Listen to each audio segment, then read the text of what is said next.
بسم اللہ الرحمن الرحیم۔ غدیر خم، ہم چاہتے ہیں غدیری بنیں۔ کیسے بنیں گے؟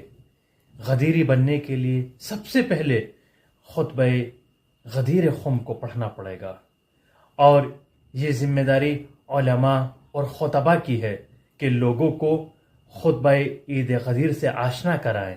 اس کے علاوہ بچوں کو غدیری بنانے کے لیے کیا کیا جائے؟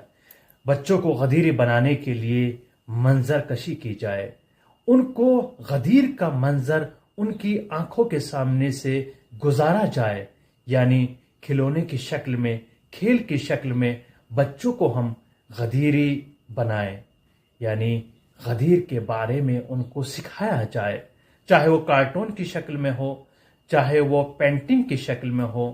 یہ بچوں کو بہت آسانی سے غدیری بنا سکتے ہیں، اور سب سے زیادہ اہم ذمہ داری ہے والدین کی ہے، علماء کی ہے، خطباء کی ہے، کہ وہ غدیری بنانے کے لیے، غدیری بننے کے لیے عمل ضرور کریں، اور جن چیزوں کو خطبے میں بیان کیا گیا وہ حلال ہے، حرام ہے، امامت ہے، صلہ رحمی ہے، ان پر عمل ضرور کریں، تبھی غدیری بنیں گے۔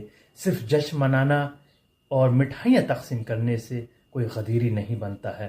اچھی چیز ہے، آپ مٹھائیاں تقسیم کریں، جشن کریں، لیکن ان کے ساتھ ساتھ عمل بہت ضروری ہے غدیری بننے کے لیے۔